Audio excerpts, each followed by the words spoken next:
Welcome to BSc Main Physics, Semester 6, Paper 4, 53rd lecture, Digital Electronics and Computer Science. We are seeing C++ programming, and today the topic is structures in C++. Structures in C++, 53rd lecture.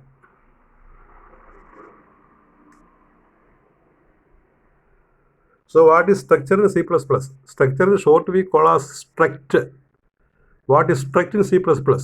A structure is a C++ data structure that can be used to store together elements of different data types. In C++, a structure is a user-defined data type. The structure creates a data type for grouping items of different data types under a single data type. വ്യത്യസ്തമായ data ടൈപ്പുകളെ ഒരു single data ടൈപ്പിൽ കൊണ്ടുവരുന്ന രീതിയെ വിളിക്കുന്ന പേരാണ് structure. വ്യത്യസ്തമായ data ടൈപ്പുകളെ ഒരു single data ടൈപ്പിന് ഉള്ളിൽ കൊണ്ടുവരുന്നതാണ് സ്ട്രക്ചർ എന്ന് പറയുന്നത്. A structure is a C++ data structure that can be used to store together elements of different data types. വ്യത്യസ്തമായ ഡേറ്റ ടൈപ്പുകൾ നമുക്ക് സ്റ്റോർ ചെയ്യാം. In C++, a structure is a user defined data type. ഒരു user defined function പോലെ ഒരു user defined data ടൈപ്പാണ് struct. Example ആയിട്ട് പറയുകയാണെങ്കിൽ സപ്പോസ് യു നീഡ്, നമുക്ക് വി നീഡ് എന്ന് വായിക്കാം. സപ്പോസ് വി നീഡ് എന്ന് എഴുതാം. Suppose we need to store information about someone, their name, citizenship and age. We can create variables like name, citizenship, age to store the data separately. ഇപ്പം നമുക്ക് ഒരാളുടെ പേര്, അയാളുടെ രാജ്യം, അയാളുടെ പ്രായം ഇതൊക്കെ രേഖപ്പെടുത്തണമെങ്കിൽ നമ്മൾ അയാളുടെ പേര് എഴുതി, രാജ്യം എഴുതി, ഏജ് എഴുതണം. അതെല്ലാം ക്രിയേറ്റ് ചെയ്യണം, പ്രത്യേകം വേരിയബിൾ ക്രിയേറ്റ് ചെയ്യണം. എന്നാൽ ഒന്നിൽ കൂടുതൽ പേര്, ഇപ്പോൾ 50 100 വരികയാണെങ്കിൽ ഇത് അത്രയും പ്രാവശ്യം ചെയ്യുക പ്രയാസമാണ്. അതുകൊണ്ട് ഇതെല്ലാം കൂടി ഒരു സ്ട്രക്ചറിനകത്ത് നമുക്ക് പെട്ടെന്ന് കൊണ്ടുവരാം. അല്ലാതെ ഈ 50 പേരുടെയും പേര് പ്രത്യേകം ഇങ്ങനെ എഴുതി കാണിക്കുന്നതിന് പകരം നമുക്കൊരു സ്ട്രക്ചറിനകത്ത് ഇതെല്ലാം പെട്ടെന്ന് കൊണ്ടുവരാവുന്നതാണ്.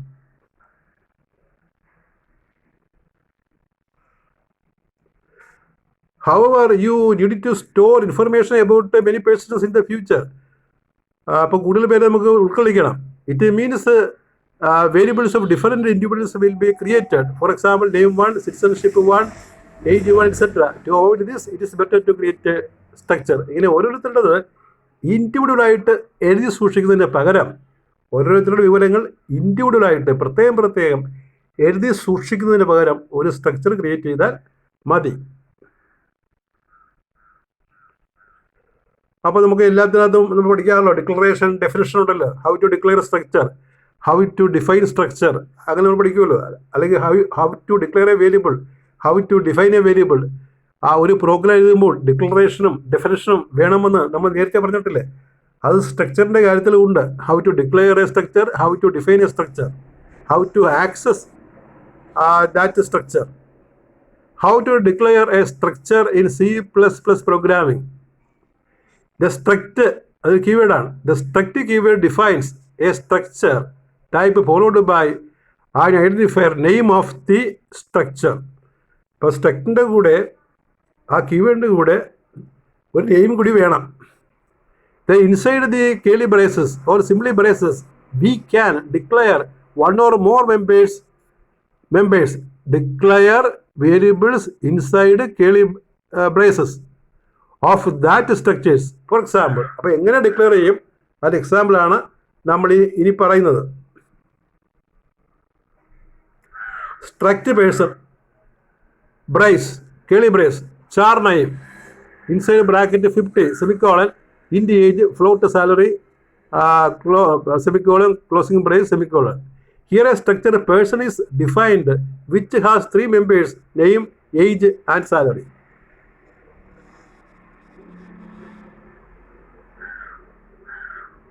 When a structure is created, no memory is allocated. ഇപ്പോൾ സ്ട്രക്ചർ ക്രിയേറ്റ് ചെയ്യുമ്പോൾ മെമ്മറി അലോക്കേഷൻ ഇല്ല. ഇത് structure definition is only the blueprint for creating of variables. We can imagine it as a data type when you define an integer as below, int FOO, semicolon.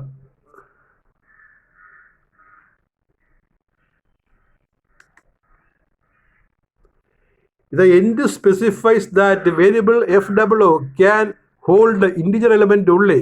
Similarly, structure definition only specifies that what property of structure variable holds when it is defined.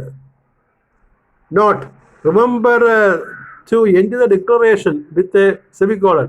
Declaration അവസാനിക്കുന്നത് സെമിക്കോളനിൽ ആയിരിക്കണം.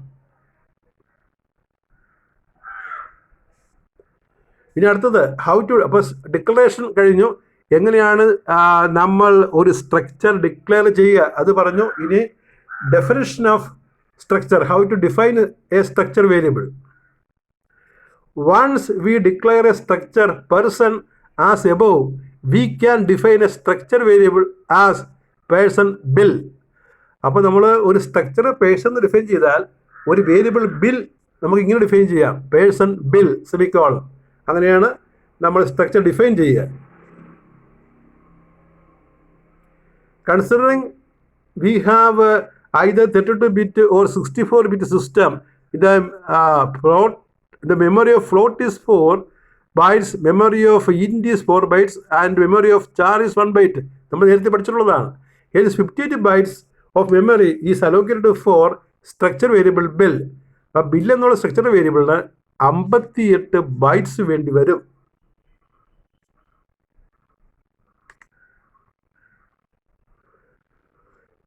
Here a structure variable bill is defined, which is a type of structure, person. അപ്പോൾ person എന്ന് പറഞ്ഞ സ്ട്രക്ചറാണ് നമ്മൾ എഴുതിയത്. Structure P means person. When structure variable is defined only, then the required memory is allocated by the compiler. Structure variable define ചെയ്താൽ മാത്രമേ ആ required memory compiler നൽകുകയുള്ളൂ.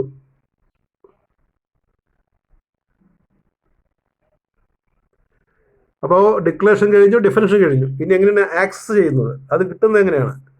How to access members of a structure. The members of a structure variable is accessed using dot operator. Dot operator, ഡോട്ടാണ് ആ പാരന്തസിസിൽ കൊടുത്തിരിക്കുന്നത്. Dot operator വെച്ചാണ് നമ്മൾ ഇതിലെ മെമ്പേഴ്സിനെ, സ്ട്രക്ചറിലെ മെമ്പേഴ്സിനെ ആക്സസ് ചെയ്യുന്നത്. Suppose we want to access age of structure variable bill and assign it 50 to it, we can perform this task by using the following code below. Bill age assigns 50 semicolon.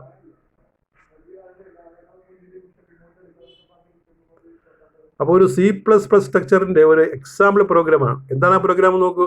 C++ program to assign data to members of a structure variable and display it. C++ program to assign data to members of a structure. ഒരു സ്ട്രക്ചറിന് data, ഒരു structure മെമ്പേഴ്സിന് data assign ചെയ്ത രീതി, എന്നിട്ട് അത് display ചെയ്ത രീതി, അതിൻ്റെ പ്രോഗ്രാം. ഇപ്പോൾ പ്രോഗ്രാം ഇങ്ങനെ ആരംഭിക്കുന്നത് ഹാഷ് ഇൻക്ലൂഡ്, നമുക്കറിയാവുന്ന hash include IO stream using namespace standard semicolon struct person. സ്ട്രക്ചറും പിന്നെ അതിൻ്റെ പേഴ്സൺ എന്നുള്ള സ്ട്രക്ചറിൻ്റെ പേര് പേഴ്സൺ. പിന്നെ opening brace, Keli brace.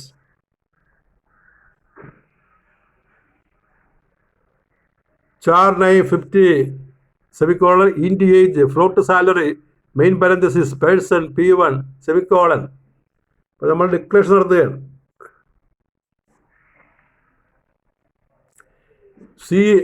C out extraction operator, enter full name quotation semicolon scene dot get P1 dot name comma 50 semicolon. C out less than enter age quotation closed semicolon scene greater than PL dot age semicolon. C out less than enter salary quotation semicolon. C in greater than PL salary semicolon.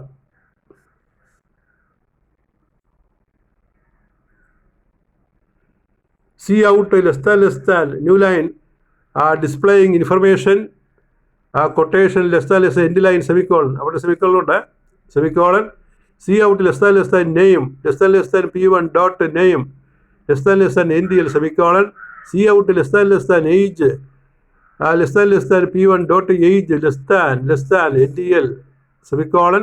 C out less than salary colon less than P1 dot salary semicolon return 0 semicolon. ഇതാണ് programme sample, example programme. അപ്പോൾ ഇത് run ചെയ്ത output എന്തായിരിക്കും? എൻ്റെ full name ഒരു പേര് കൊടുക്കണം നമ്മൾ.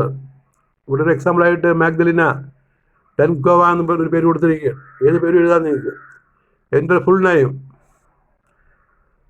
ഈ പേര് തന്നെ വേണമെന്നില്ല കേട്ടോ, വേറെ ഏതെങ്കിലും പേര് എഴുതാം, നിങ്ങളുടെ പേര് എഴുതായിരുന്നാൽ മതി. കാരണം നമ്മുടെ ഐഡൻറ്റിഫിക്കേഷൻ പേപ്പറിനകത്ത് പാടില്ല. ഇവിടെ ഒരു പേര് മാഗ്ദലിന ഡെൻകോവ, നിങ്ങൾക്ക് സീത എന്ന വല്ലതും കൊടുക്കുക.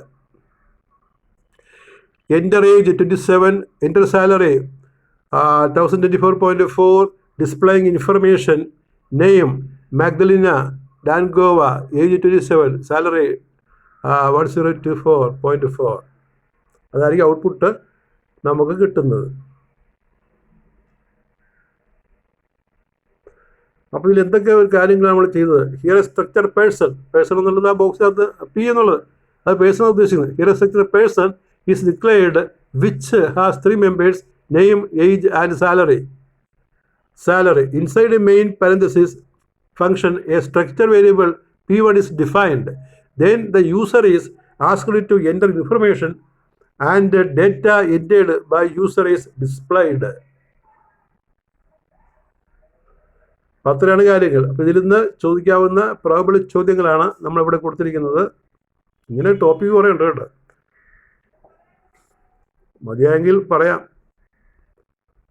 കുറച്ച് പ്രോഗ്രാം എഴുതി ഇത് ഇതാണ് ഈ ചാപ്റ്റർ ക്ലോസ് ചെയ്യാൻ. കാരണം ഇങ്ങനെ മലവെള്ളം പോലെ കിടക്കുകയാണ്. ഒരു പുസ്തകം കംപ്ലീറ്റ് ഉണ്ട്. You study some important portions and we can study some problems also, standard programs also, and with that we can complete. And one item remaining more important is the pointer, arrays and pointers. After discussing pointer, we discuss some problem and then we end this topic. It is a never-ending topic. Questions. Question number 1. What is structure in C++? How will you declare it? ആദ്യ പാർട്ടാണ് ഇതുണ്ടത്. അതേ question repeat ചെയ്ത് നോക്കിയാൽ what is structure in C++? How will you define it? രണ്ടാമത്തെ പാർട്ടാണ് പറയേണ്ടത്. Number 3, how will you access members of C++ structure? എങ്ങനെ members access ചെയ്യാം C++ സ്ട്രക്ചറിൽ? Write C++ program to illustrate structure and give its output. Structure വിശദമാക്കാൻ ഒരു C++ programme എഴുതുക, അതിൻ്റെ ഔട്ട്പുട്ട് എങ്ങനെ ഇരിക്കുമെന്ന് കാണിക്കുക.